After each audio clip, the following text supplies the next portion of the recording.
Music class? Music class, dude. It's a good time. Welcome in to What another do they do? episode. Just sit around and look at each other? I mean, what are... No, dude, it's so super interactive. Welcome in, everybody, to another episode of 410 Sports Talk. My name is James Haskell, along with my co-host Glenn Martin and DK in the background. We are excited to talk about our Baltimore Ravens headed into the bye week. We're looking forward to it. But just so you know, at a 2-year-old to 4-year-old music class, there's lots of instruments and lots of What instruments is a 2-year-old picking up and drums, playing?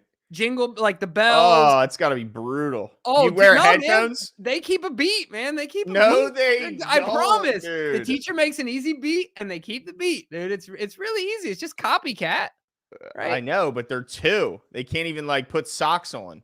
Oh my gosh, my son puts his socks on. Jeez, a whiz. I bet they're upside down. I guarantee you the heel is on top, dude. No, anyway.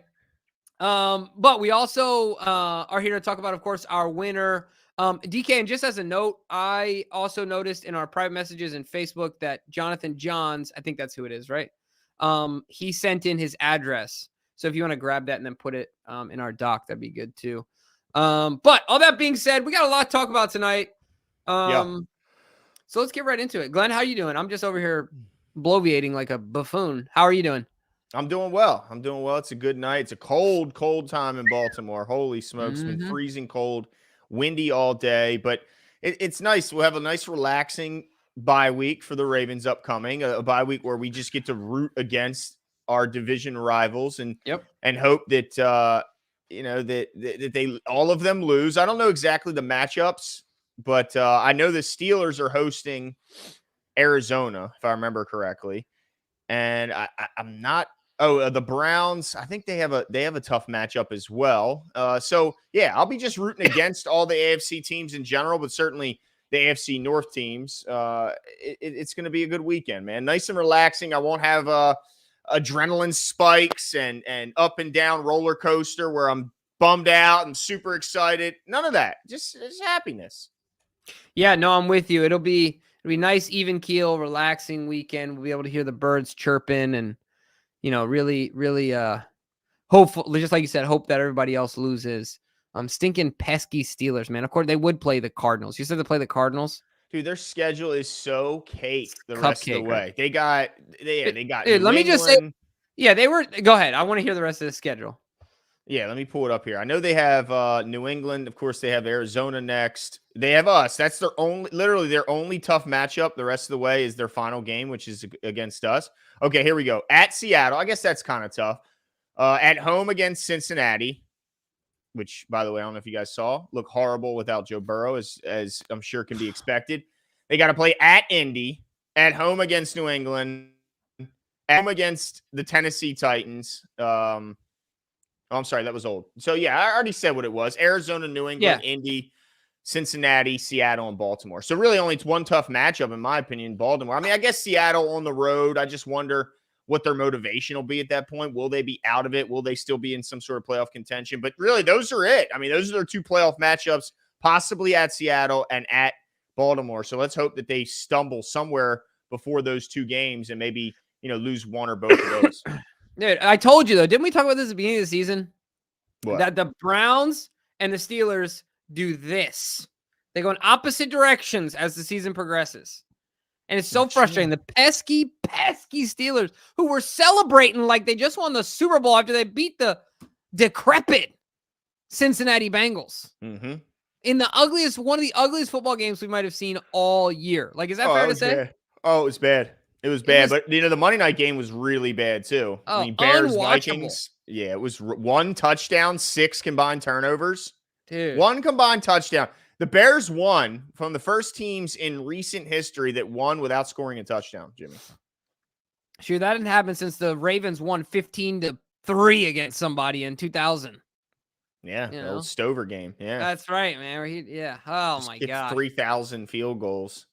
But yeah, I mean, it's been quite brutal. But yeah, it looks like a nice, easy schedule for the Steelers. So let's hope when they come visit Baltimore that we give them, a warm welcome. Sean says, evening to my favorite Ravens group. Oh. Happy with the win. Glad we have a chance to get healthy. Yeah, I'm really interested to get Cole's take on a couple of these guys, specifically Ronnie Stanley, and what his outlook look is for the rest of the season. Is this something that he can get better at? I know a lot of criticism has been heaped his way, especially after Khalil Mack was just walking him back routinely to the quarterback. And it just seems like you pointed out before, Jimbo, every single game we're going up against another premier pass rusher. And it just seems, it's not going to get any easier in the playoffs because typically those teams are good. So it's like, man, how is there I'm curious, does he think there's something that he could maybe benefit from some of this rest and maybe would even prefer, would he suggest Ronnie sits even coming out of the bye, the first week out of the bye, just to give him a little bit more extra rest? Right. Yeah, no, that'll be something really interesting to talk about. And I think, I don't know. Obviously, it's all up to Ronnie and what his knee is like. But I think there's always that balance between, okay, do I just get reps on it and figure out how to work through it and deal with the physical consequences of clearly compensating for this injury to get to the season later on? You know what I mean? Work around it, right? Or do I really believe that it's going to get better? It's a fine line and a dance, especially coming up on this end of the season. But the other thing is, we're going to take a look at the conference, certainly, and maybe the league, but certainly the conference at large. But this is my real question of the night, Glenn. Of the night. Okay. Of the night. The entire night is my real question. Okay. Is it now appropriate for you to put up your Christmas tree? After Thanksgiving, I think it's okay. Yeah.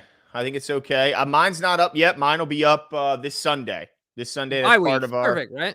Yeah, it's part of our first Sunday typically in every December. The family all meets at a breakfast restaurant, a big group, and then we all leave from there to go get our tree and bring them on home. So yeah, Sunday, but I think anything after Thanksgiving is okay, but I'd prefer if people waited until at least December 1. All right. Well, mine's been up since November 1. So I'm one of those guys. That's a little. I think it was November. Here's 3rd. the thing that worries me: if you put it up, if you get it too soon, too much, it takes a little bit of the specialness, right? If it's always if it's always Christmas, then is it as special when it's actually? I can take 2 minutes. 2 minutes. I can take 2 months of special. 2 months, okay. Yeah. But when does it end?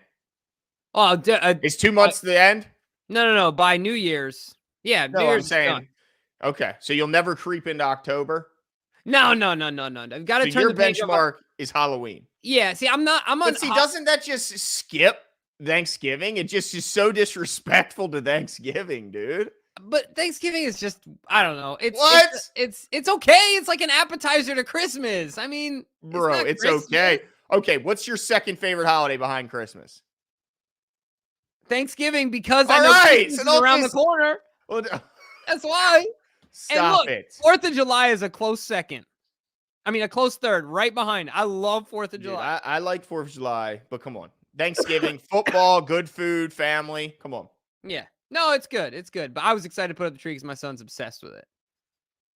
So it's fun to watch him. So anyway, that was my big question tonight. But all that being said, Sean Pisker says, guys, in one of my fantasy leagues, I was playing against Khalil Herbert. Won by 0.22 points. You playing against them both? No, the running back, Khalil Herbert. Oh shoot! See, I thought for the Bears. Nice. Yeah. He expected to pick up a lot of extra work because his backup was down. Foreman was down, so they were like, "Oh, Herbert's going to get the goal line work too." Ends up putting a bit of a stinker on the board. Really, the whole day was a stinker. I mean, Dobbs was an absolute disaster after being the darling when they traded for him. You can. I don't know how much you owe me at this point. What do you mean? Because, dude, I knocked out a park this week in fantasy. With what?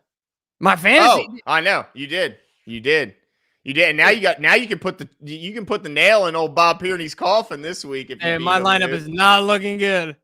Look, with I got Raiders bye, and I got Jacobs, and I got a Ravens bye, and I got Lamar. It's a problem. That's true. My backup running back on the bench also has a bye because that's Justice Hill. Yeah, and who's your backup quarterback? I got Matt Stafford. Okay. Well, yeah. And you better hope Garrett's out because he's playing Cleveland.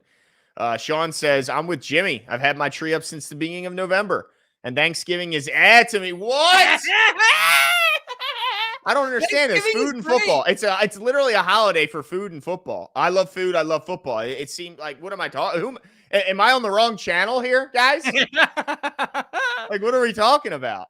Nah, if Thanksgiving is great, but Thanksgiving is more exciting because the holidays, the actual holidays are coming up. Okay, the actual holidays. I don't like the disrespect, bro. I really don't. Look at Sean. I eat every day of my life. Yeah, but you're not off work and sitting there watching football while eating an absolute feast. Yeah. No, you're right. Definitely Thanksgiving has its appeal. Man, But it's crazy. anyway, I want to do something really quick. I want to talk about something really quickly, Glenn. All right. Because everybody does this as fans, and I hope as we've done this show, I've tried to become less and less of this type of fan, but everyone, we play well, everyone's excited, we play bad, everyone wants to fire everyone, right? The only thing I just quickly want to do is run down the Ravens' most recent moves. And can we just give the coaching staff and the front office some sorry for the pun, no pun intended, but they're flowers, please? Like, so think about this, right? You start with Todd Monken. I think Todd Monken, we can say at this point, with the AFC, the best record in the AFC with a flourishing offense, in my opinion, is a success. So hiring Monken, check that one off the list. I think an absolute success. Number 2. Hey, Jimbo, quick pause. How surprised are you that you bring in Monken and the Ravens are still number 1 in the league in rushing? Does this mean that Greg Roman's attack maybe wasn't as dynamic as we thought, and maybe it was just Lamar Jackson? I think that is part of it, but I also think, oh boy, I'm losing somebody. DK, are we losing Glenn or are you losing me? Are we losing Glenn? Yeah, Glenn. I'm here. I don't know. Okay. You're back. You like did one of these. Okay. You're like mixtaping it up for a second. But your question is, was it Lamar or was it Greg Roman, right? Well, it looks like it's definitely Lamar because they're number 1 in the league again. When everybody was going, oh no, are we gonna abandon the run and become a pass only team? And look, here we are, a number 1 again, once again. Right, and the other thing too, I think it's fair to say that Monken, because he's not an idiot, hasn't just abandoned all the good things that Greg Roman did. Like schematically speaking, right? Like we still see a lot of this, not a lot. We still see a decent amount of the same stuff because why throw the baby away with the bathwater? Mm-hmm. Right? Which is a terrible saying, by the way. I know, dude. It feels wrong. You know what I'm saying? Like, why would you ever even consider throwing a baby away? But that's neither here nor there. But I agree with you. I mean, what happened now? I tried to send the link to Cole and it failed earlier. I'm like, where's Cole at? And I go to our messages to see that the message said failed. Resend. Well, resend it. Okay, if you can reach out to Cole to make sure that we still expect. Okay, DK is already in action, dude. Appreciate it. Sorry, Jimbo. Already in action. But no, that's okay. The other thing I want to say is, so you check the list. You get the OC right. Yeah? Check. I think it's also fair to say that the idea that people were starting to spin in the offseason that the Ravens aren't big fans of Lamar or aren't protective of Lamar or there's a riff or whatever, all that is gone and dead. The relationship between Lamar Jackson and the Ravens, great, right? And then talk about the wide receivers. OBJ is coming on, and this is a graveyard for wide receivers, and now we've drafted Zay Flowers. Check, right? Keaton Mitchell, another undrafted gem. Check, right? Like, tell me where the Ravens are going wrong, and I'll tell you you're wrong, right? Because I think that they've done an excellent job in this offseason. Man, they absolutely deserve their flowers and credit because we are sitting pretty. And I was thinking about it earlier today. I'm like, man, I'm just happy to support this team. Like, not only because they're good, but because they're dedicated. Like, look at these other teams who are just doing it the wrong way. And the Ravens are not. So anyway, I just kind of wanted to point that out that, like, man, we're doing a lot of things right. And it's exciting. Yeah, no, you're right. And then, I mean, you look at even what they've done in recent draft class history, like there was a lot of criticism in saying, well, is Eric DaCosta really doing what he's supposed to be doing? And early returns weren't great on some of these draft classes, but if you pause and you kind of give them a couple years, because some of these guys were very raw when they joined the Ravens. Like you look at that 2020 draft class, And in the beginning, it was like, oh, it's not looking so good. But now you look back on, you go, Patrick Queen, how's that guy turning out? He's already got over 100 tackles on the season along with Roquan. J.K. Dobbins, number 2, he's been banged up. But number 3, Justin Metabike, 3rd-round pick that year. That guy's about to make $100 million this coming off season. First double-digit sack guy since 2017. Devin Duvernay a pick in that year. Malik Harrison playing the run like Jarrett Johnson at the edge. So while he's not a pass rusher, he's still an important key point. 5th-round pick that year, Broderick Washington. How's that guy look last week when he gets a sack? He's got an extension. Geno Stone was the 7th-round pick that year. Holy smokes. You get more value out of a 7th-round pick than what Geno's done this year. I mean, and every year, I mean, you even look at 21. Bateman and Oweh didn't look like the greatest 1-2 punch in the first round. But now you're looking at it going, them guys are looking pretty daggone good right now. And I think Rashad will continue to get more opportunities and show more.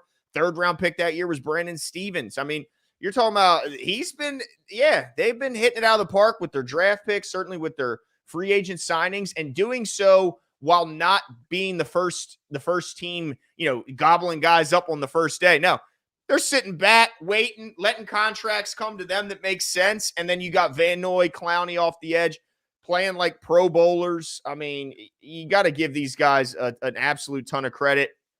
Yes. And to all those people who like to blame every loss on the coach and credit every win to the players, it's a team effort, and you got to have good coaching as well as good players if you want to be a good team, for sure. Yeah, you know what's so cool, guys? I just want you to know that, first of all, we do a little bit of prep for the show, but we don't really write anything down. We just have a game plan. Now, our pregame show is a little different. We have some stuff written down, but a show like this, it's not shot from the hip. We prep. But my point is this. I just put it down, and Glenn just picked it up. You see that? How he just backed me up in my argument perfectly? I left a ton of stuff out, and he just machine gunned, Uzi'd all over the place on all these facts to absolutely back up what I just said. How cool is that? See that? You see that? You see what we're doing here, Jimbo? And look, dude, I mean, poor Jungle. What's the name of that show that you shut down? Doesn't exist anymore. Oh man, Cincy Jungle, dude. Yeah, our guys. Send them to their night off, dude. They took a night off that night. Jeez, but look, in 22, they got Hamilton and Linderbaum. Pretty damn good. Travis Jones in the 3rd round. Charlie Kohler in the 4th. Isaiah in the 4th. Our punter, Jordan Stout in the 4th. Pepe in the 4th. I mean, we had 104th round picks that year. It was absolutely crazy. Sure, we bombed it with Cleveland. All right.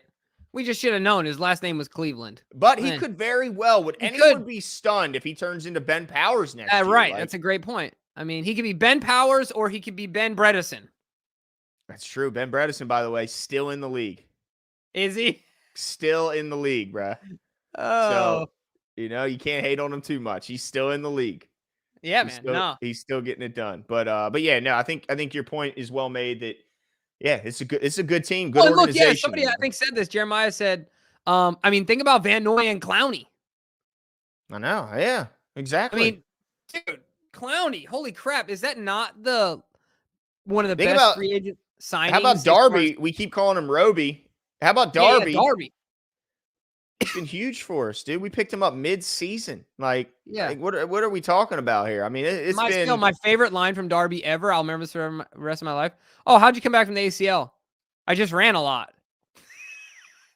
No secret. I just ran a lot. Keep it simple, man. Absolutely. I got out and I get out of the cryo chamber and just go run, bro. I've been let's see here. McChickens how do I owe it? I choose to pick on it. Like, it's been so long since he put that in. And right when I choose to click on it, it's right when DK. It's great minds think alike. You see that? Dude, that is absolutely insane. But Asmodeus Donato says, I don't feel right saying McChickens considering I've been eating cleaner and exercising. Good job, Asmodeus. Get out there and take care of yourself. Let's go. For your protein powder needs. I love it. That's awesome. But yeah, I mean, it's good to hear you're taking care of yourself. He says, my question is the emergence of draft picks more a testament of EDC or Harbs? I love EDC more than Harbs, but you can't knock the staff he's hired recently. I mean, it's in combination, but I think what we have to remember is a lot of these guys like Oweh and Brandon Stevens were guys that were brought in who were raw, but they had the ability, had the talent, and had the want to, competitiveness, all the things that you need to get better. They had. And so while some of these guys, have taken some more time to develop, so credit to the coaching staff for that development, you got to credit EDC for seeing it, and seeing that those guys didn't just, because look, there's a lot of talented guys. You look around, like look at Pittsburgh. They got a talented wide receiver core. Deontay Johnson, talented. Pickens, talented. There's a reason why some of those guys weren't picked by the Ravens, and a lot of it is personality, want to, drive, and it seems like they nailed it with these ones, right?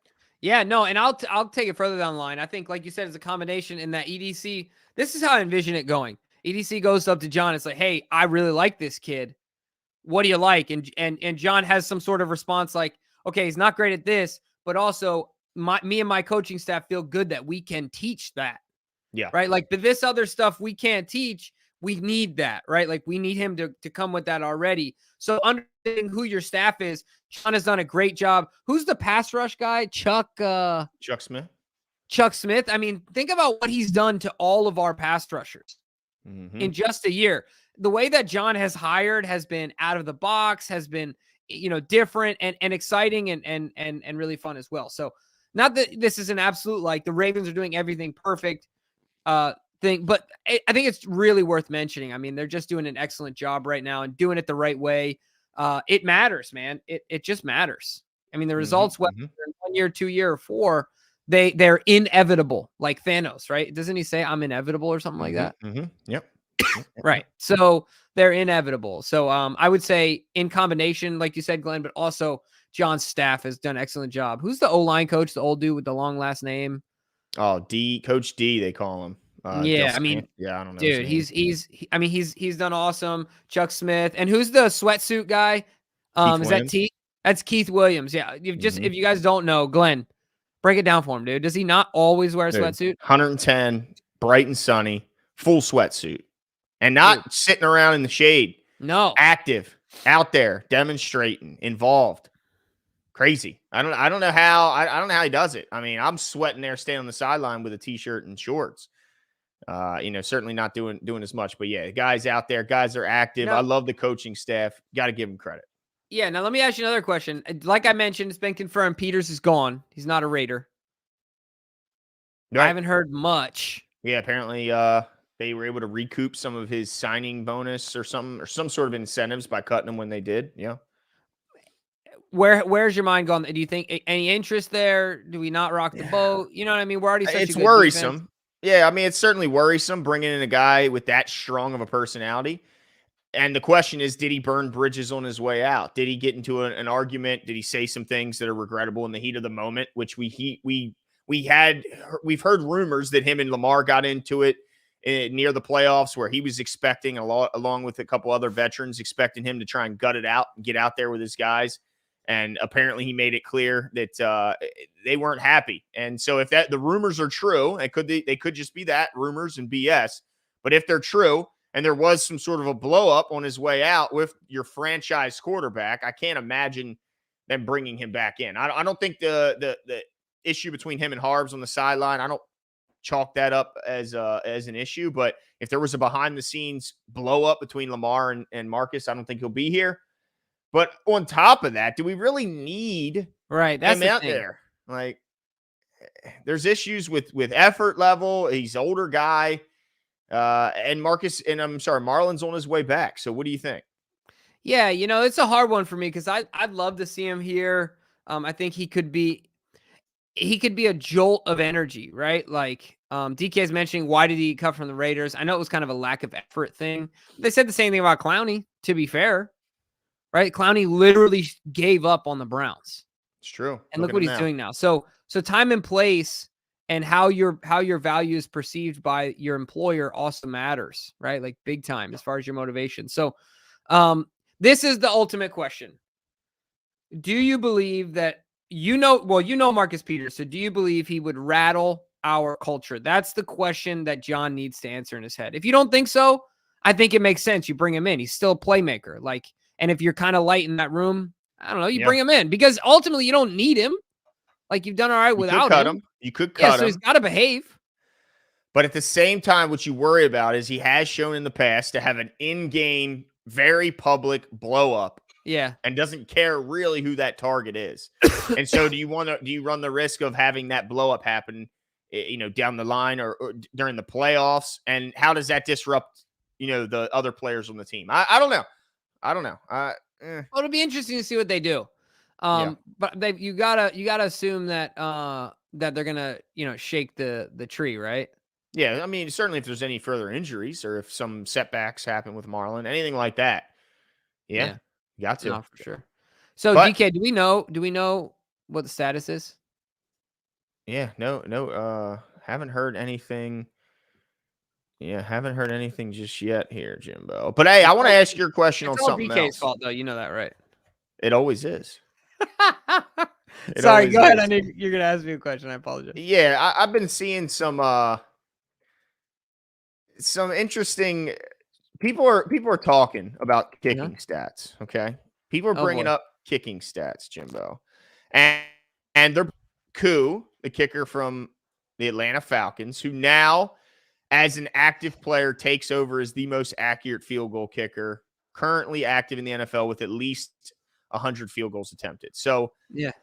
he's taken the lead, and so now people are talking and saying that Justin Tucker's washed. They said that his best days of kicking, they're behind him.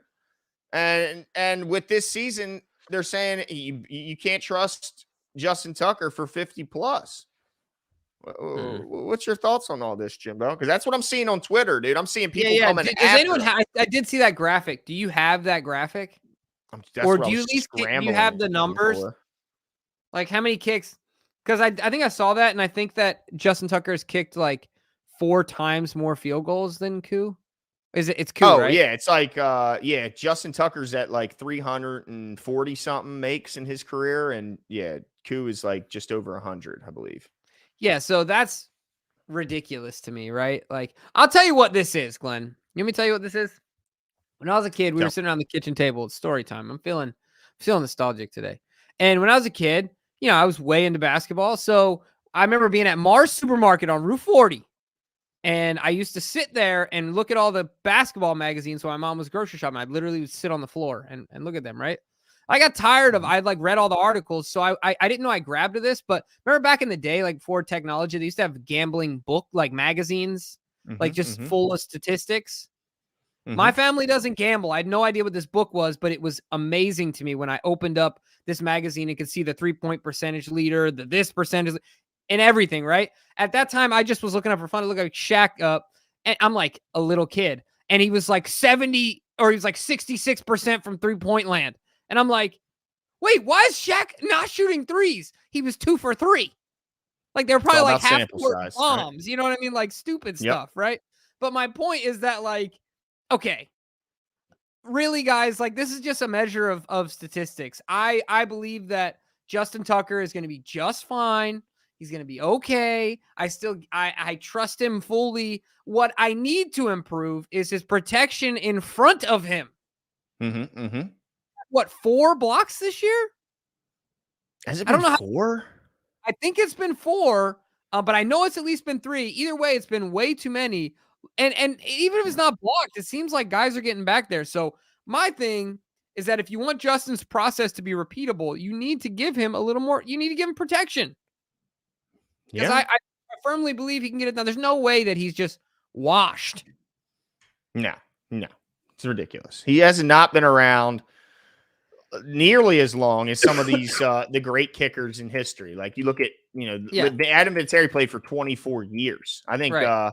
Tucker's played for 11, like not even half the amount of games played. So, yeah, I mean, let's see. He's already converted 365 field goals in his career, where Vinatieri, who's the record holder, has 599. So he's still 230 something behind Right. where Adam Vinatieri is. He's still got a long way to go. Keeps himself in great shape. I'd have no problem. He'll be just fine. I would. Let me ask you this, Jimbo. Is there a single kicker, Koo included, game on the line, 50-yarder, 45? I'll say 45 because Koo doesn't have the strongest leg. 45-yarder, any other kicker in the league you want kicking the ball? No, not a chance. I mean, I don't even think twice about it. Like, Yeah. People remember when Tony Romo was like all over Harrison Butker? It's like, Well, dude, oh yeah, that was like 2 years ago. He it's was the like next it guy. still is in the back of my some dude. Stop. Yep. Like we know who the real is, right? Like, stop it. So yeah, no. Justin Tucker is gonna hit us one and remind everybody because he's gonna lift his shirt up with a t-shirt underneath that says "I'm him," Mm-hmm. just so you don't forget. Which I love that saying, by the way, because I'm pretty sure it's from biblical origins. Anyway, yeah. Well, like, so yo, anyway, yeah, I'm him. Yeah, Okay. it's biblical. So I like Yeah. that. Anyway, my point is that he's gonna pull up the shirt and be like, "Dude, I'm still him, ladies and Mm-hmm. gentlemen." I mean, come on. Do you think twice about it? Is there anyone else you would take? No, of course not. I was just making sure we're on the same page with this one, Yeah, I Jimbo. mean that would be crazy. I would allow you to just remove me from the show right now. Just say, dude, I've taken your card, credentials, get out of the building. You can't get I'll in be doing it by anymore. myself. I'll be Ravening up in here. Look, you're the Yeah. people's champ, so people might like that. You know what I'm saying, dude? I think it would wear off on them quick. They'd be like, bring Jimmy back. Nah, I don't This think is so. absolutely. I tell you what, you'd have two people watching for sure. Katie and Lisa Ann, bro. That's right. Don't forget it neither. That's right. Don't forget it. Hey, Jimbo, I saw this question floating around, so I want to get your take on it. 9-3, number one, which we're going to get into the standings here in just a couple. Yeah. What about this team leaves you still concerned? Like, is there an area? Is there a facet of the game? Is there what has you still going? Well, that might have to get better if we're going to get over the hump. Yeah, I mean, the biggest thing that I'm still concerned about, I saw a lot of this. I saw evidence of us being able to do this successfully, so it tempers my concerns. But it's just making sure that Lamar feels comfortable and has a go-to guy that he can feel confident in, like Mark. On those big plays, on those third downs. So my biggest concern is still just making sure we can overcome the ripped vacuum seal that is Mark Andrews, right? Like, how do we avoid this? So that's my thing. I don't know if there's necessarily we need to improve on this, we need to improve on that. But I guess the other thing too is, like I said, field goal protection. Yeah. Like, I mean, we've seen at the beginning of the year, remember how bad our punt coverage was? Special teams has not been the brightest spot this year. Surprisingly, right? Yeah. So I guess I realize those are like smaller things, but and not super concrete. But I think and you know what? I'll add to this. Oh, I'm glad our O-line is healthy, but I think the O-line needs to improve, needs to show up and play a bit better. Not that they haven't, but the last game wasn't great. Yeah, and especially it seems like when the offensive line plays well, the Ravens do well. And when they don't, what about you?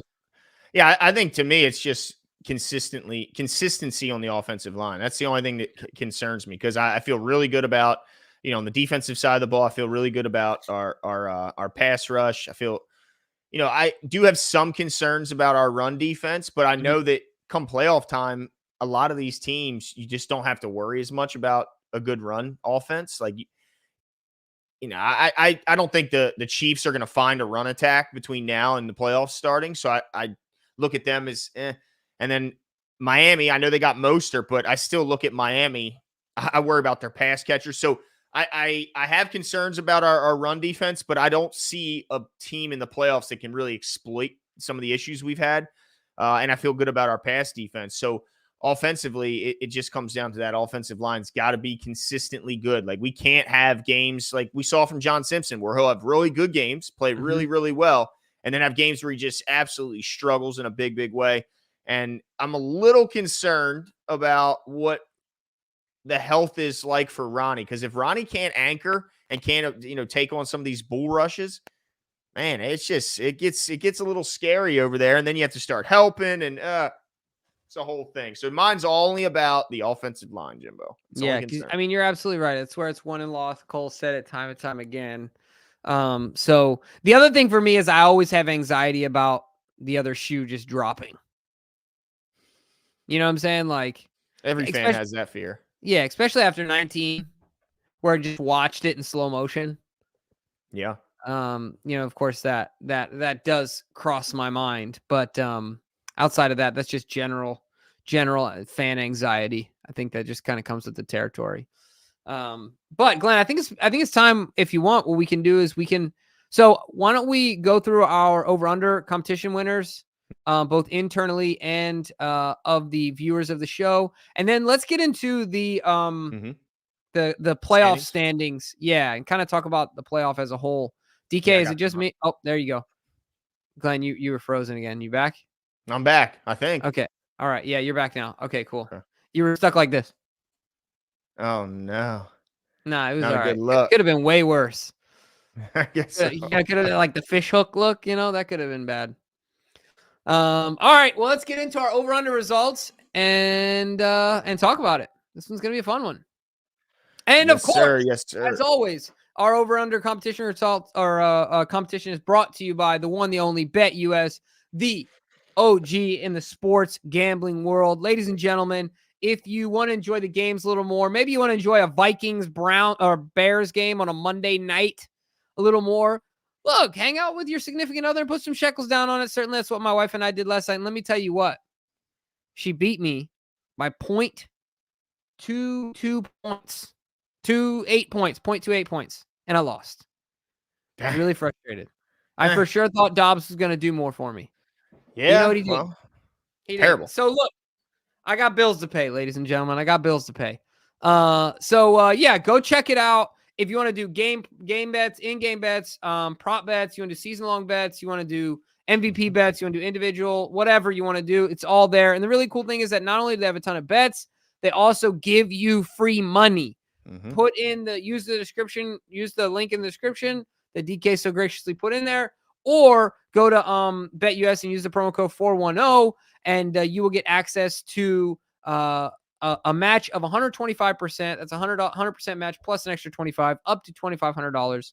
So get it done and support the show here, and have fun with our partners over at BetUS. It's that easy. Yeah. Somebody tweeted at us. They said, help. I don't know how to use this prize picks. Easy. Use BetUS. Yeah, prize That's picks. how you Not do even it. legal in Maryland. That's how you do it. Happened in 2019. Yeah. That's how you do it. You switch to BetUS. That's right. And quit messing around with those jokers. That's right. But yeah, let's get into the first over-under and the results. Charlie Kohler targets 2.5. He gets absolutely 0 targets. Very little involvement in the game, period. Not surprised, though, right? I mean, no, we all said under, and maybe we should have set this at half a target, and maybe it would have gotten one of us to bite on the over, but all of us say under. We were all correct. All right, next one is Lamar Jackson passing yards per attempt, 9. Oh, he barely got half of that, Jimbo, at 5.5. I don't have it open in front of me. Who said what on this? Do you have it up? I said over. Did I say over too? Yes, and DK, clean sweep. Okay, good. I didn't lose. We were all wrong. Okay, good. Yeah, I thought there'd be some more downfield passing. So far we were 2 for 2, all of us. Well, no. 0 for 2. Oh, 1 for 1. 1 and 1. 2. 1 and 1. 1 and 1. Yeah, 1 and 1. All right, next 2. one is. Yeah, 1 and 1. Whatever. Okay. Yes. Yeah, Ravens interceptions 0.5. Thank goodness we got that one at the Hail Mary right before half. A real kind of a garbage interception. Didn't end up leading to anything, but we'll take it. And I think we were all right about this one. Oh, yeah. Sure. So we're all right about that one. Going into the last one, we're all 2 and 1. Mm-hmm. All right, last one. 2 right, 1 wrong. DK's trying to figure out the verbiage here, Glenn. 2 and 1. 2 and 1. 2 wins, 1 loss. Patrick Queen, total tackles, 8.5. Look, I knew he'd come up a little. You let me down, PQ. I told you. So, who said? I know I said under. I remember that one. What did DK say? Oh, what does that mean? What could that mean, guys? What did that mean, dude? Hey, why did I do? Look, I'm over here saying nice things about PQ to try and get unblocked on Twitter, and this is how you reciprocate? Wow. Look, 7's a good number, okay? That's not a bad day. Shout out to Pat Queen. for getting me that dub. And Yeah, the bringing you a curse is dub. We're not broken. getting enough tackles. Curse is broken, Jimbo. I can win and the Ravens can win on the same day. It can happen. Hey. That's Shout right. out. Wait, All so right, over under? I think I said under. What did Jimmy say? I said over. What did you say, DK? Under. Okay. DK was correct. And now this we have to bring up because this is Wait, absolutely time out. insane. So did Glenn already win, DK? Do I understand that? Okay, I see. All right. One on the first four. Yeah. But this is the most insane thing. Yeah, does Total DK get yards. extra points for this? For you guys who didn't watch the preview show, we always obviously guess the total yards the Ravens have in order to be a tiebreaker. Well, DK put his answers in first, and he put 360. And because he skipped the show, because he was out gallivanting, we decided this is how we'd get back on DK. Is out there, DK. That's right. And we decided we're going to get back at him. So that's how we did it. DK guessed 360. So what did Jimmy do? He guessed 360 and a half, and I guessed 359 and a half, making it virtually impossible for DK to win the final tiebreaker. However, as you can see on the screen, the Ravens damn near made it happen. 361 yards.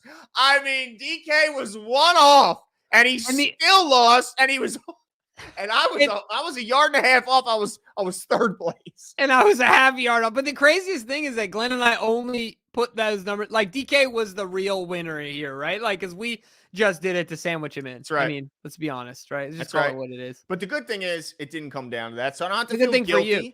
Yeah, I don't have to feel guilty. I don't have to feel bad because I would have won, actually it would have been a total. No, I would have lost to DK's. Yeah, if it came down to it, because DK would have been 1 yard off and I would have been a yard and a half off. Let's go. Let's go. Shout out. Are we putting together that graphic with that snappy little music at the end, dude, like you had last year? Do we want to right now? I think we might. We might need to. If there's a chart where it's gonna be like, what do I have? 7 wins now? 7? Heck no. I've got to have at least 7. No, dude. I gotta have at least 4. No. 6? 6. Okay, so I got 6. DK's got 1. You got 3. I got 4. Oh, you got 4. DK, you got 1. Is my math off? Oh, DK, you got 2. How does that work? Don't try and take don't try and take 1 away. He's only got 2, dude. Yeah. So wait, mathematically, can you still win, Glenn? What, dude? There's like 5 games left. Yeah, dude. I'm only. So if I win 1 more, the best you can do is tie. Right? I'm storming back, bro. You're in trouble. You're in trouble. I mean, I let you get a little lead just to snatch the hope and dreams. This is when you just take my soul. That's right. This is when you say it's a long race. That's it. It's a long race. And when you're huffing and puffing, here I come. No. All right, let's get into our fan winner of the week. And this week's winner is John Stremmel, who submitted his answers via YouTube. Shout out to John, this week's competition winner. John, when you see this, first of all, congratulations. Oh, so then we don't need your size or address. Unless you haven't sent it in yet. We do. We haven't. You never sent it in. John, and because of that, you'll get a hoodie. There you go. Ding, ding, ding, ding, ding, ding, ding. Don't forget, send your size and your address, but don't do it in a message that can be seen by all. Please do it via private message to one of our social medias, and we'll gladly send it on over. Shout out to John, my man. That's right. That's awesome. It feels good to be a winner. Yeah. No, it does. I'm just happy that I literally have very little interest in what happens the rest of our fantasy season this year. I'm just glad that I got that dub this week. Dude, you're in the playoffs if it ended today. So really? That way. Yeah, I'm 4-7. You're in the 8th spot, dude. You're in the final playoff spot. You're gonna sneak in there, bro. You're gonna absolutely. We'll see. I don't think I win this week, but my point is that look, I literally read the description. You know the win. You can read the report after you win. Yeah. It's the only time I've ever done that. I was so happy, dude. I can see you now, just big cigar, dude. You're reading your description, dude, just all happy. I almost screenshotted it to keep it. I loved it, man. That was big time. That was big time for your boy. Max says, hoping early season losses don't cost us the number one. What, dude? You got some interference from Mother Russia. Still? Yeah. Full infiltration. Anyway, Max Offit says, hoping early season losses don't cost us the number 1 seed. Max has a great point. Obviously, with the back end of the season, the back end of the schedule being tough, certainly in comparison to when you look at the Chiefs and their cupcake of a schedule coming up, it doesn't. It's not the most relaxing of games coming up, right? But I'll also say this, Max.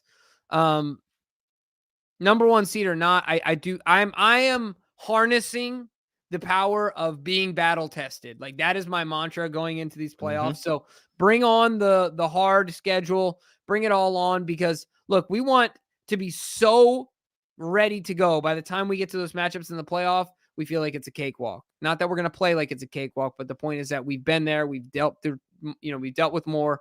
We've been through tougher.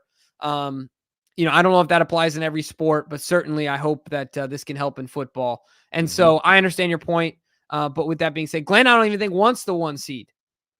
Look, you know what? I want the 1 seed. Okay. I'm just saying it makes me nervous. I think back to 2019, but this is a different team. This is a much older team when it comes to our key players, which were all virtually young, whippersnappers, just rookies or second-year guys. Now these guys are much older, so yeah, I'd welcome the 1 seed. I just worry if you have a slow start because you're a little rusty and it takes till the second half to knock the rust off, what that means. But ultimately, I still want the 1 seed because I do see value in a bye week, and of course, you could lose in that first week of the playoffs. There's no guarantee to win it just because you're coming into it, without the rest and with no rust. So, but man, here's what I want to happen. I want to get the 2 seed, Jimbo, and I want the Chiefs to get the 1 seed. And I want them to lose so that we end up hosting the playoff games anyway, because they lose in the divisional round. That's what I want. Yeah, no, that would be awesome. Speaking of which, should we talk about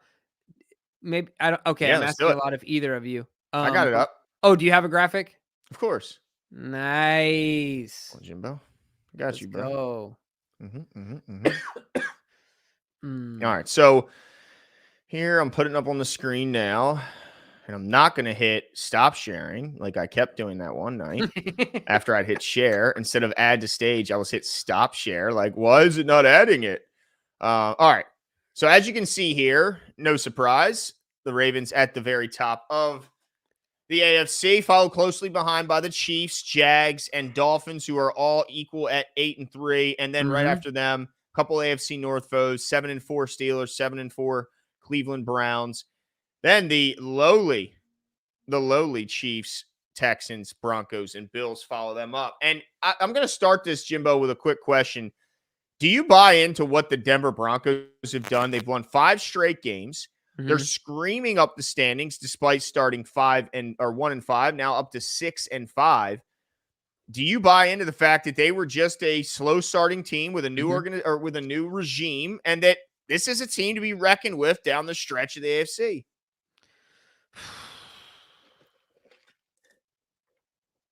I'm buying in.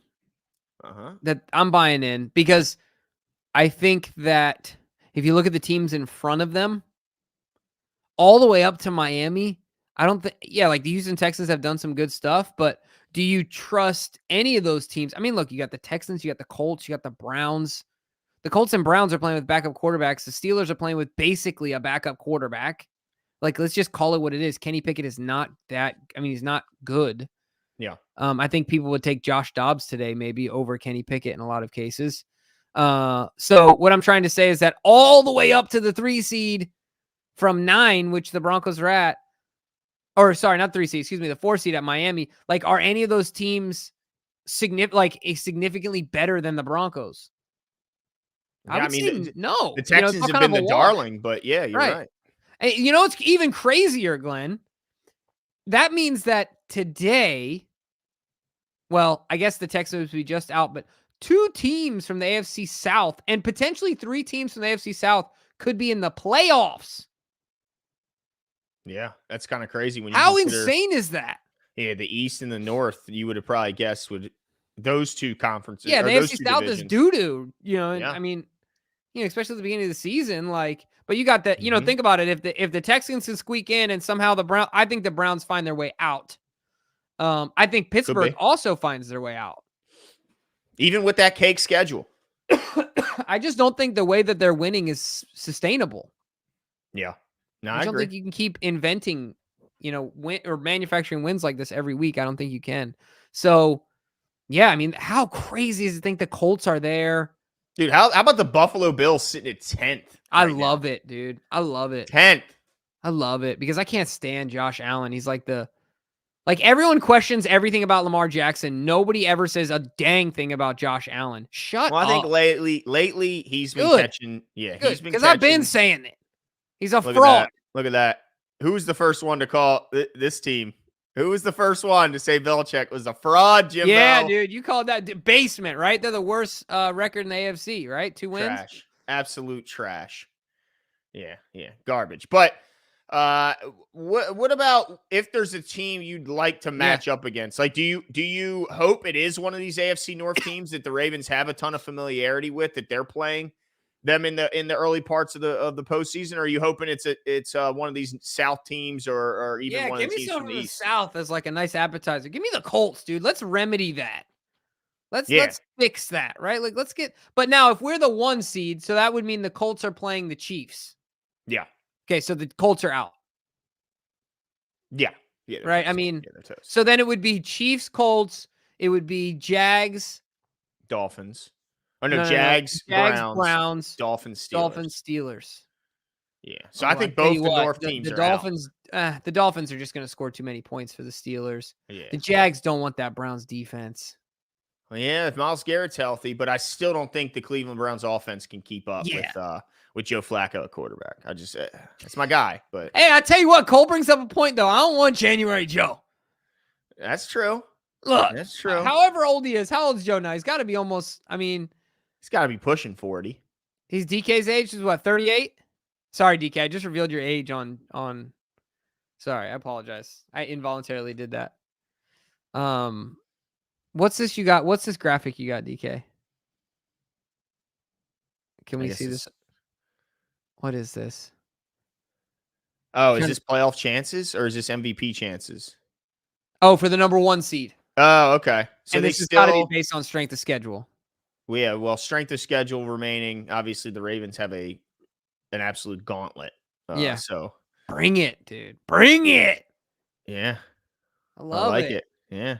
Yeah, It's man. a shame that it's a shame for the matchup that Burrow's out, because that would have been a good chance for them to lose Yeah. if Burrow was still healthy. Without him, they're going to destroy the Bengals, obviously. Yeah. Are there any teams? So pull that back up, Glenn. If DK, if you don't mind here, where like outside of the Chiefs, any of the teams on that list you're getting nervous about, regardless of where we play them? Like any of the teams you're like, I'd like to avoid them. Well, I tell you what, I'm a little more scared of Miami than a lot of people are, because Miami hasn't beaten a very good team. In fact, when they play good Wait, teams, you are a little more scared or less scared? no, I'm more. Okay. And here's why. I think they're getting healthy at a wrong time. I mean, they had a lot of injury issues in the middle part of the season, and Mhm.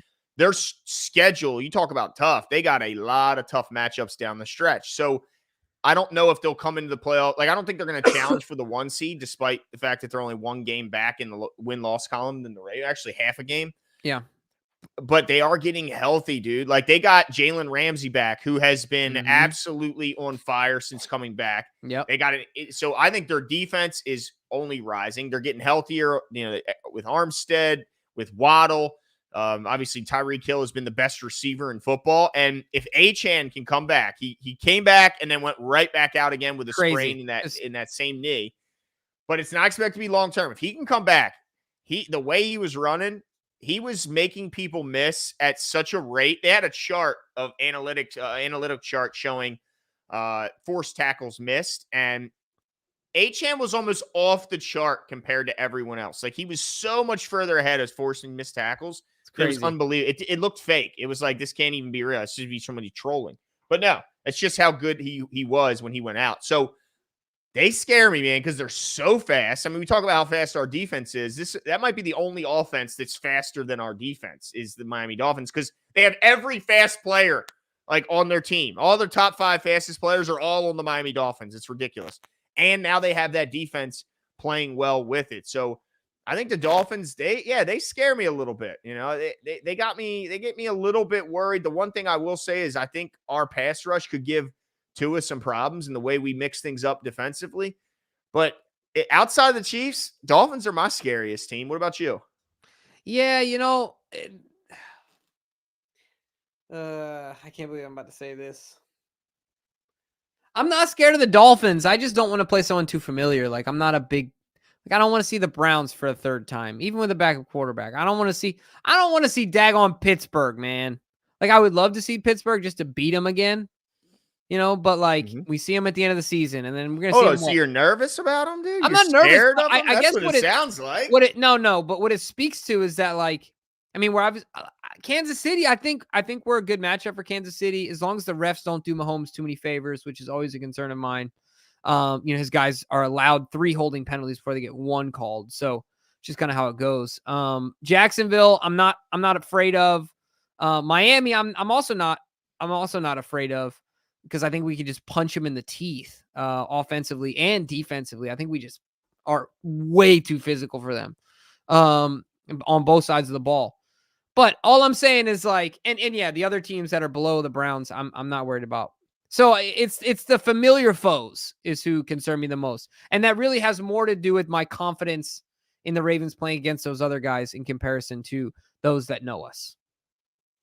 Okay. All right. Well, DK says he's more worried about Jacksonville. And he says, look, they are 12th, funnily enough, in both points scored and points surrendered per game.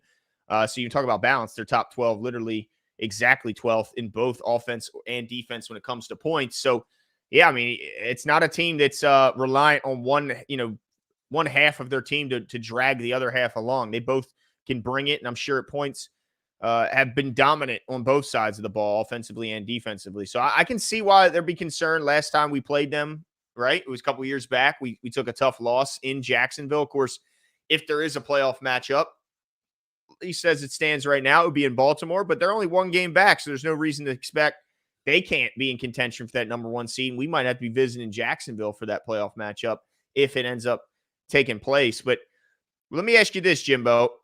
Knowing what we know about Lamar Jackson, and knowing what also we know about how the Ravens flock tends to travel, and even if in a playoff game, I don't necessarily expect Miami or Jacksonville to sell out their stadium, which sounds absolutely insane. But do you think it would be the end of the world if the Ravens had to go to either Miami or Jacksonville, knowing that Lamar typically plays a lot better when it's warmer out?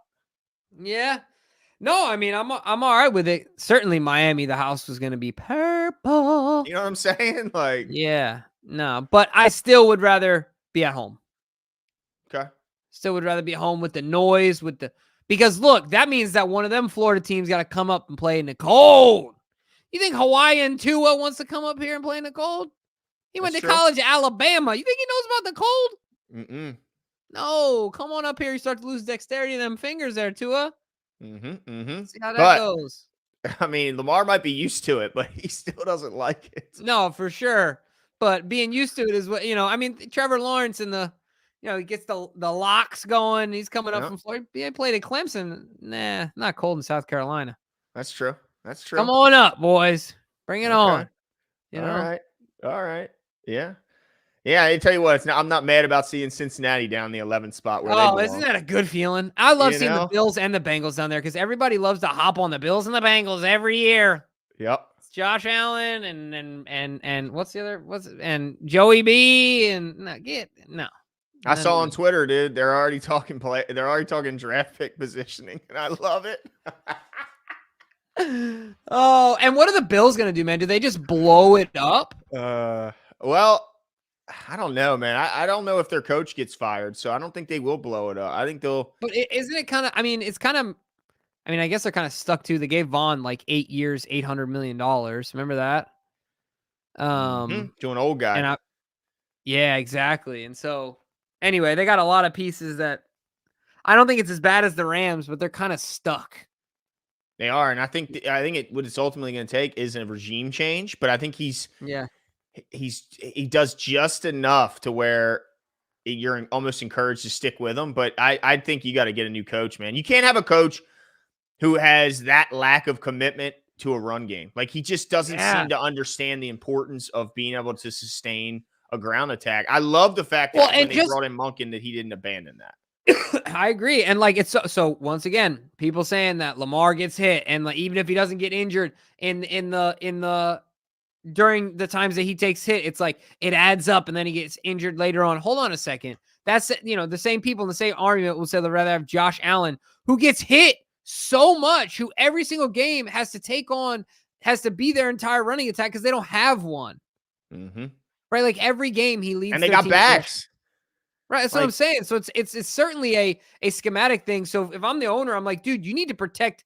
This is my most valuable asset. See this guy number 17 right here?